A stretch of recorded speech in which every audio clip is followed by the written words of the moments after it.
Dermar Sim'an near Aleppo. He was buried. I mean, what's going on here when Caliph wants to be buried or happens to be buried with a bunch of monks? But in any event, I think it's his daughter named Fatima. And so when he weeps, she often weeps too. And so it's part of this kind of weeping.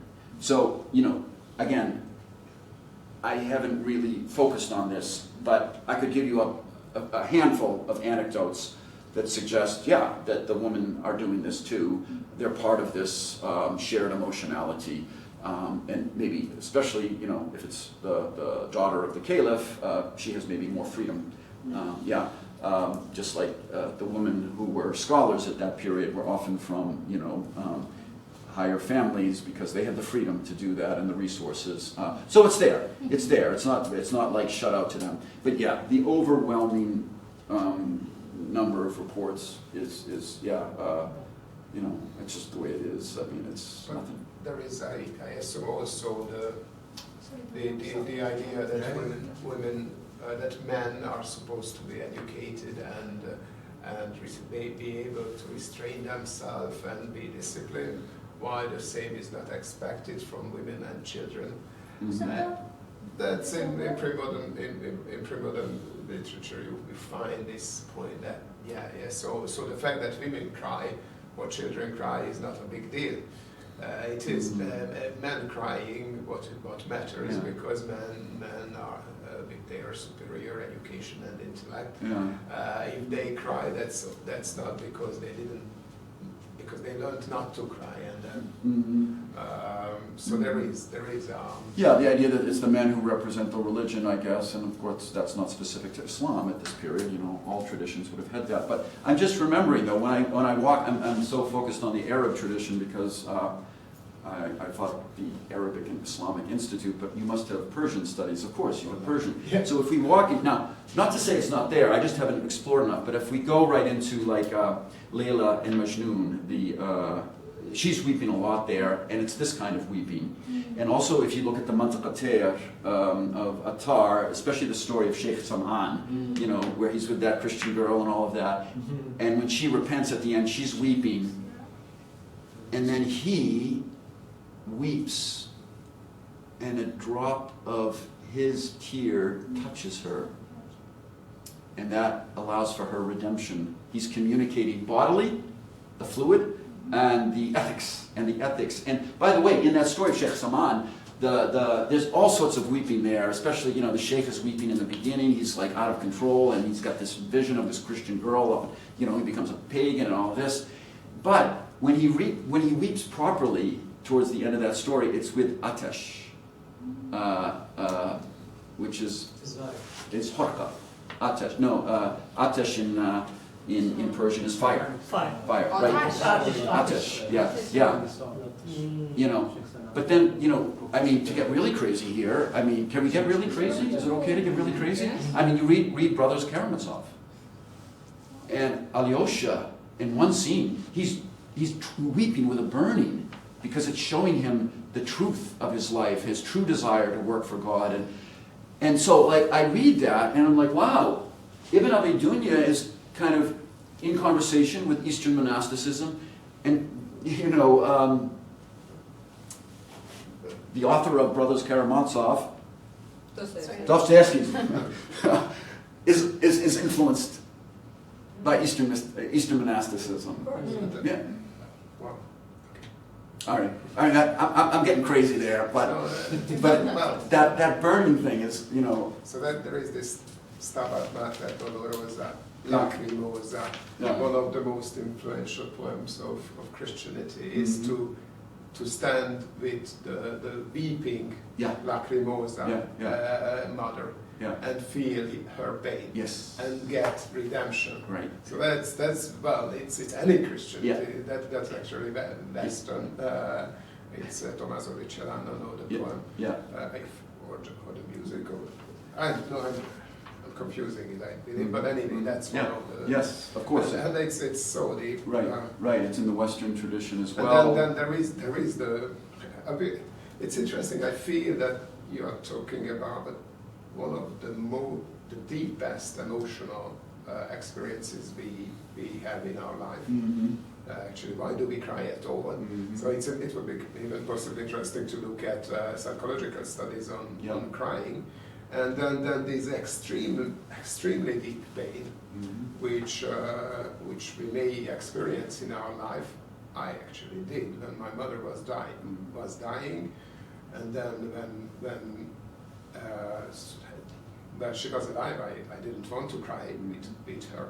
When she died, I cried with her, Yes. and then I had this incredible feeling of euphoria. I don't know whether you ever experienced this. It doesn't happen often in life, luckily, but it was like really in the deepest of our soul. There is this light coming through, and incredible. I left her dead body in a state of euphoria, which was, and then it's also incredibly interesting how the different traditions claim that incredible feeling, try to tame it, and even compete for it. That's not your, and also this the unpredictability of it is included. Because it doesn't come like this way, because you can go then to the funeral and not cry, and everyone expecting you to cry, and you're not in the I mean, you could fake it if you want, and there is no doubt societal expectation at funerals. But Ibn Abi Dunya, he has a report that says this crying, you only know someone that one only has this crying بقدر الاحتراق في القلب, to the extent of the burning in the heart, which sounds like what you experienced. Well, that's actually, I have a question about the history of emotions here. Given that we all have human bodies, including these ancient people, are you allowed to apply your own experiences as a modern person when understanding this text? Or is that forbidden by the history of emotions, given the different cultural... as a non-Muslim? Well, no, as a modern person. Living in a different time. Yeah, living in a different time. Even if we've kind of privatized our emotions? Well, how does the history of emotions, or because it is a sort of, But come on, if we don't do that, why do Say that again? anything? I'm asking about emotions. I know. Methodologically theorize our access or understanding of historical emotions. So like when you're studying historical texts and thinking about crying and what it meant and how I guess, because it is like a body of literature or theory, I guess. Yeah, I'm a spiritual failure. I should just say that first. I'm just reading these texts, but I think as Esteban is saying, this is also human, and so I think this is our story today. What's motivating me is I want to kind of get over the Enlightenment understanding of religion, really the Enlightenment invention of religion as a set of creeds or doctrines, because that's clearly falling apart. In the end, it doesn't really take hold. Now, on the one hand, Christians, Muslims, Jews, others, non-believers, whatever that means, everyone believes in something, but in any event, we're very different. If you look at things on the level of creeds, it would seem like maybe we don't have anything to do with one another, if you look at what Christians, but it's at this level, devotions are about emotions, and we kind of took this odd, interesting path during the Enlightenment that reduced religion to a set of confessional doctrines, and so I think this is part of reclaiming religion as a set of emotions more than a set of creeds. So, some people today might be a little bit bothered that Muslims were borrowing from Eastern Christian monks, but I think that was no big deal at all. Now, they're clearly guarding their theology. They're not suddenly saying we believe in what the Christians believe in, but they're not bothered by being spiritually edified. Oh, sorry. You're opening verses of Rumi as well, if you're talking about the history of civilization. Of the weeping, it goes right, for him at least, it goes right to the beginning, right? Of separation. Right, yeah. So this idea when you mentioned about in terms of history. Yeah. Ine shikayat. So just one thing, I hate the word borrowing because it Yes. is a euphemism for stealing. Yeah, no. And actually, it's just adopting. Yeah. And you saw it. And Because it's in adopting, it is actually what it is. Yeah. Is it And adopting this- or just in dialogue with it, right? 'Cause Yes. I feel like So, crying it is a human depends emotion. if it's an older thing, which is I not don't think there. crying because- can be borrowed or adopted necessarily. I Yeah. think there can be dialogue about the discourse, or there can be a shared conversation, Yeah. or say a pulling from or being inspired by an existing tradition to find the words to explain this phenomenon that occurs naturally anyways. Yeah. It's and it's not, to- not for things which are They- but which are in the past. They shared the same society. They were neighbors. They, whatever. But I think a One good thing point to Emily, I didn't want to dismiss the question, and I think what Paul is doing is precisely that. So the feelings I are feel shared. the same as you, that when I read a medieval text and I feel in my body that I know what that emotion feels like. Yeah. I'm just asking, given the methodologies of the history of emotions, which I've never studied before, is that me projecting myself onto them and that's unscholarly and not rigorous of me, or am I allowed Yeah. to say, I feel what that feels like? Yeah. It's also how Paul is doing is really to contextualize these feelings and how they discussed it. Yeah. But I'm also assuming the universality. Yeah. Yeah. I mean, there are these two camps in the study of emotions, as far as I know, and I'm still just getting my feet wet. But one would say, yeah, it's something universal, and so, I mean, we share genetic material with those people. Yeah. And therefore everything that comes with that, our bodies, and therefore our emotions, and therefore, so yeah, I'm kind of more in that camp. It just seems to me. I agree as Yeah. well. I'm just wondering if I go out in public and say it, if the history of emotions people will be like, no. Yeah. Bigger problem. Some will, like, us academics, we always have to bicker, and some no doubt will say no. But it is very interesting how our culture defines how we feel, what we feel about these feelings, what we think about them. Whether this light, what I saw, I identify it immediately with the ultimate source, God, and so on, or not, or I identify. That's culturally, and I think the mistake would be to think that this. That we have to feel the same thing about our feelings. Yeah. We should be condescending and a bit orientalist to say, like, Yeah. we enlightened beings don't look at emotion and cry the same way as those people before us did, right? Yeah. And it's about some of the stuff that you look at as well, Emily, in the other research, like, That's a really good point. That somehow we're not like the rest of human history. No, yeah. That's a really good point. This But what about fake like- objectivity, which is imposed on us, on scholars, But can then be other people actually. say it's about respecting differences, isn't it? Yeah, And not yeah, just yeah. projecting yourself onto everyone Yeah, else. And yeah. So I mean, you could say, Yeah. you could make that argument. Right. I Either feel way like around. there's Yeah. a sensitivity here to what it means in the text. Like, you're not just assuming and understanding. Yeah, well, that's Like, the it's thing. Very clearly, and there are Trying different to- shades and On definitions. the other hand, many people language. read it because they want to connect to the emotion of that time and say, I want to be like those who I need to read more of this, understand more, and be like Yeah. humans have always been, and not this corrupted person of the modern day age. Right. Using my way. But like we're humans. I just remember like when I first started going into traditional Muslim societies and befriending people, and I mean suddenly I'm in those contexts, and even though I'm a spiritual failure, I'm still and like they would start weeping, and And you feel it. yeah, and they would weep with different ethical tones, and then some of my friends like during Ramadan, like we want to go to the taraweeh of the guy who's going to make us weep. That's You know? true, people will do that. And I mean, It's they're like- as modern as can be, and I'm with them, and I don't know, maybe I've just hung out long enough in those societies that I'm bicultural, I don't know, but yeah, look, I mean, there was that guy, I can't remember his name, famous guy, said these 6 emotions are shared, fear, joy, disgust, and like, because he went to all these different cultures, and like everyone, when they have those feelings, that there's the same facial features, right? So it's kind of this, Including chimpanzees. yeah, this kind of biological thing, but some people are pushing back at him. It's like it's a little bit like Chomsky on language. Is it, is it universal or it's very similar to that debate. And so one does need to be careful that we're not just kind of imposing, appropriating.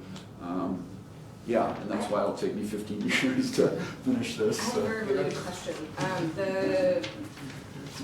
The lament for lost glory, is it an immediate lost glory? Or is it like a historical past lost glory? Like, is something happens and then people are lamenting immediately afterwards? Or is it like 300 years later looking back at something and lamenting? Because I think for a very specific reason, because the cry of a son for a lost mother is something that now we can relate to something that happened 500, 600, 700 years ago anywhere in the world. That is a shared pain, that is a bond that is broken or a bond that is ruptured.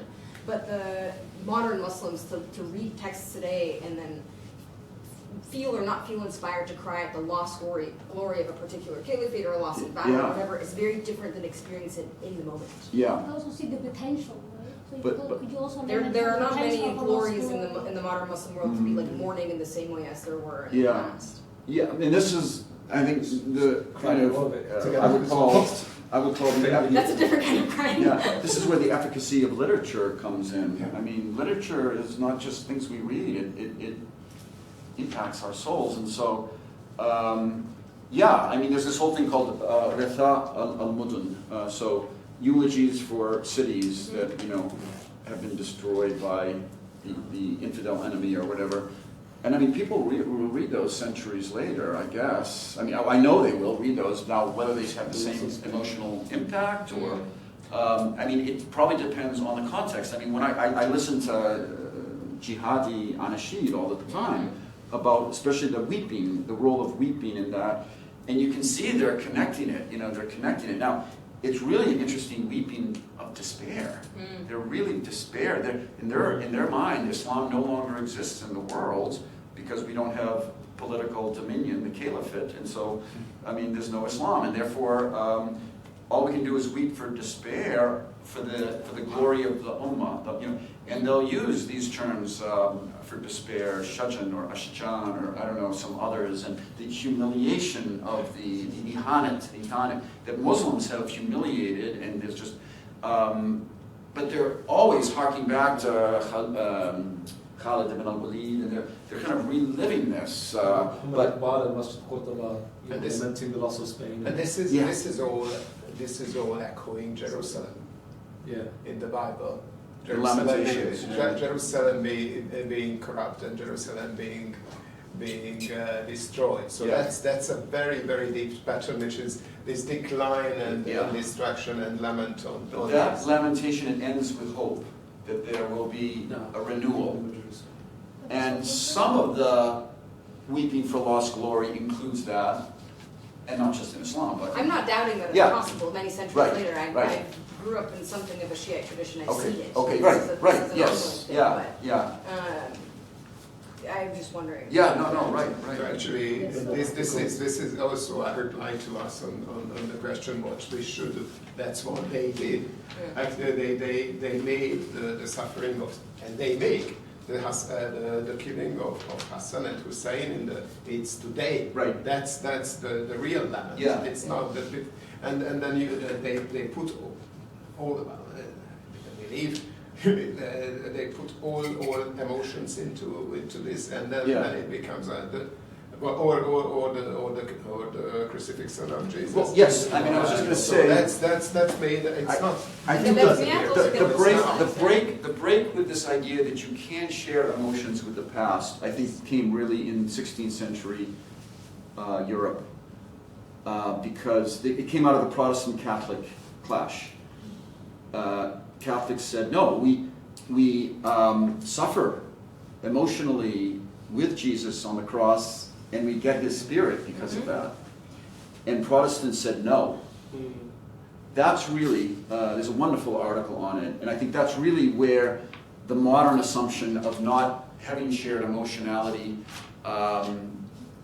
with people who lived centuries before you, I think that's really where it began. I can, if you write to me, I can give you to some extent, this is. I believe this is also rooted in the ethical literature, going back even to antiquity, which is about self-discipline.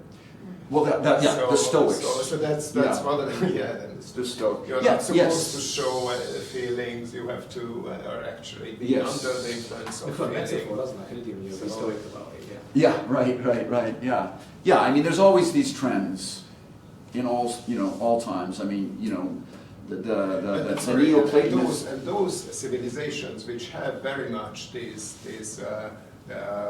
imposed self-discipline, they often have these official valves. When suddenly you can pour it out in some rituals. It can come out. I don't know whether the Protestants do. So I mean, if you look at classical Islam, you see three conceptions of what an emotion is. So one person, like Ibn al-Qayyim, he'll say that like emotion is an ittirab. It's an ittirab. It's a disturbance in the soul. Therefore, you can never get rewarded for the emotionality. There's no religious benefit from the emotionality. Where you get rewarded is when you have sabr and not to be overcome by the emotion. I'm thinking of his chapter on huzn in Madaraj al-Salikin. He calls it an ittirab, and you don't get any benefit from the weeping. You get benefit for sabr. Another one in Qushayri, in that whole tradition, Qushayri in his Arisalat al-Qushayriya, his chapter on huzn, he calls it a hal or a hala. It's a state. It's a permanent state. And so, Ibn al-Qayyim is like heir to the Stoic tradition. And al-Qushayri is heir to the Platonist. You should be sorrowful because you are separate from the world of ideal forms in the language of Plato, but in the language of Islam, you're cut off from, so it should be a permanent emotion of, the hala. But then, the Sufi. Yeah, exactly. But he very clearly calls this huzn a hala. But then Al-Ghazali, he calls it a haraka. It could turn to good things, religiously good things, or it could go bad. And it really depends on the spirit accompanying the buka or the huzn, and so it has to be shaped by the music, by the sama. So that's the other very general thing that it is so similar, well, also to drama with the catharsis, the Greek, and then to music, the whole discourse, and then you have the sama, and then you have also the tarab. You did the same root here. So music and the discussion about music and the emotional effect of music is really parallel, and they are linked in the person of David. Yeah, right. And it's also interesting, the sin of David, which is also a very biblical, has its biblical root. And then David is the, well, who heals, who actually chases away in the Bible a demon, an evil angel sent to Saul by God, and he heals him with music. And then also in the Islamic tradition as well, David is the legitimate source of music. Yeah. So that is connected. I mean, I think there are 5 or 6 articles. I can count the number of studies on emotions in Islam on my hand almost. So, and there's just so much. So, if you or people you're still looking for a dissertation topic, we can do a joint supervision. I don't know, but I know you all have your own. If you feel something about this, but make sure there's a burning, and it's not just a good feeling. Make sure there's a harqa. What about the idea of crying and love as well? I think that. Oh yeah. This is like and love of the Prophet is a big theme as well. Isn't it? I was thinking of like the Prophet. Well, you see, it works both ways because the Prophet was in the tradition was weeping. Yeah. And he gave us to find out why he's weeping, and he said, "I'm weeping for my ummah." Yeah. Right. So, but then in turn, the ummah loves him as well. Yes. Like, a very intense love. And that's shared emotionality, but also the shared. I think it's too.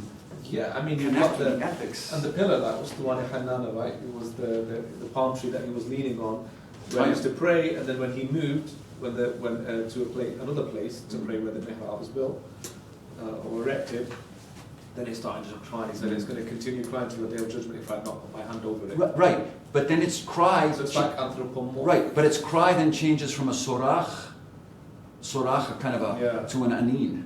Yeah, And and everybody that- could hear it in the whole masjid. Right? Yeah, but it's been calmed down because the Prophet has mediated it and made it religiously effective weeping. Yeah. And it's separation as well, isn't it?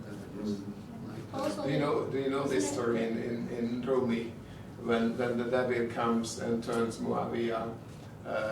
And the devil wakes up Muawiyah, who would be asleep and would miss the Friday prayer.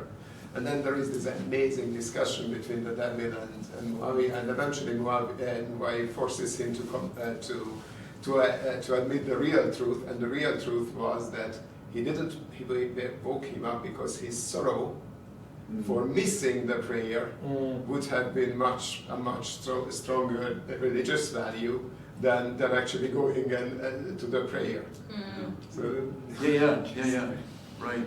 so that's very much in this tradition. Yeah. Yes. Oh, yes. Did you see like some of the other Protestants who were like Jami, who writes Tananfar Sulta Jam Arazi Hijra? Yeah. So he's got this thing about missing the Prophet and being separate from Yeah. it, Yeah. torn his body apart. Yeah. Right, and so that would be the hala, a kind of a sense, a permanent state of sorrow because you're separate. Yeah. Right.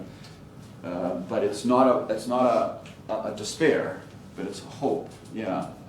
Yes. Go ahead. I just want to say Asha's been cut off a few times. Oh, I'm sorry. Share your thoughts. Asha, please. No.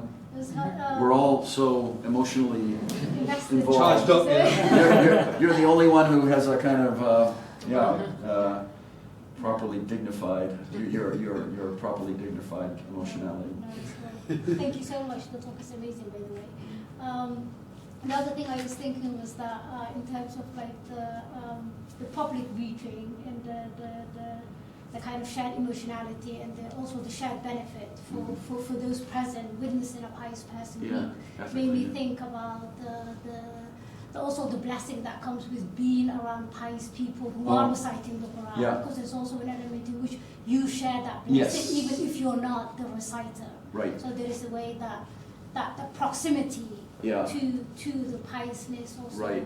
Yes. Yeah. No. I first realized this. So I mean, I'm Christian. I'm Catholic, but I used to go to the dhikr services of the Naqshbandiya in Damascus back in the day, and it's silent dhikr. And like, I asked the guy next to me, "Well, why are we doing this together?"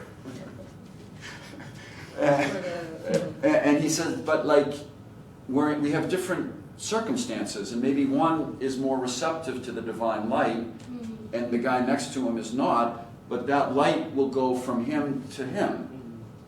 And this just rocked my Western outlook. Well, okay, then I'm going to come every day because I'm not getting it, but maybe I can get it from them. And he has this old, that very, very powerful understanding in Islam and also in other traditions, the Franciscan tradition of suhba. Huge. Former student of mine wrote a dissertation on the concept of suhba in a Sulami. I think we really should retrieve this idea. I don't think we can really fully pursue knowledge without companionship. I think, one person's knowledge bounces off another if he's having a bad knowledge day or something. But suhba, I think, is a key concept here, if I'm following you, that old saying that if you want to know a person's character, look at their friends. Yes, yeah. And the other part was like, made me think about the point that Dylan made before about that line that you read, that within Christ, what do I feel? I feel shame, I feel The shy. shame part. Yeah. So when I think about it, if I can insert my own like modern view on the emotionality, is that when I see a pious person or someone that I consider to be pious weeping, I feel ashamed because I think they are such a pious person. Yes. They are weeping. Yeah. And I am not. Right. So how can I not weep? Right. For my own soul, Yes. also for the state of the world. Right. So there is a way in which that is. That's that a little bit. inspiration.